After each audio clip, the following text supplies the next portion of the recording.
好，现在我们要来使用它。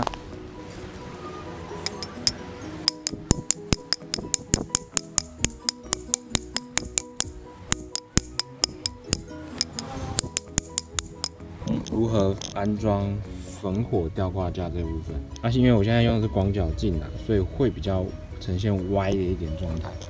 但是好，没有关系。你把它打直完之后呢，接着会有4根，看大家要不要全部装上去啊？那依照个人需求的安装，跟其他厂牌比较不太一样的地方，可能是在后面的凹折处的位置，比较偏向于三角形。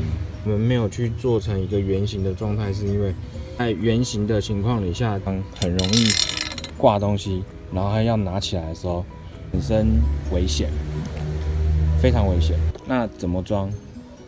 教大家一下，不要这样装，不要这样直接装，这样直接装是进不去的，绝对进不去。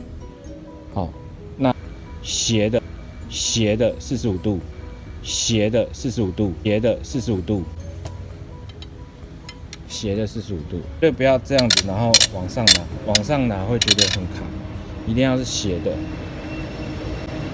斜的，然后往下滑到你想要的位置，继续装第2支，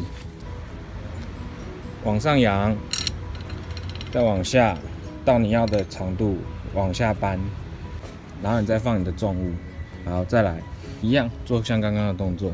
好，这样子不行。这样子进不去，要这样子，然后再往下搬一个。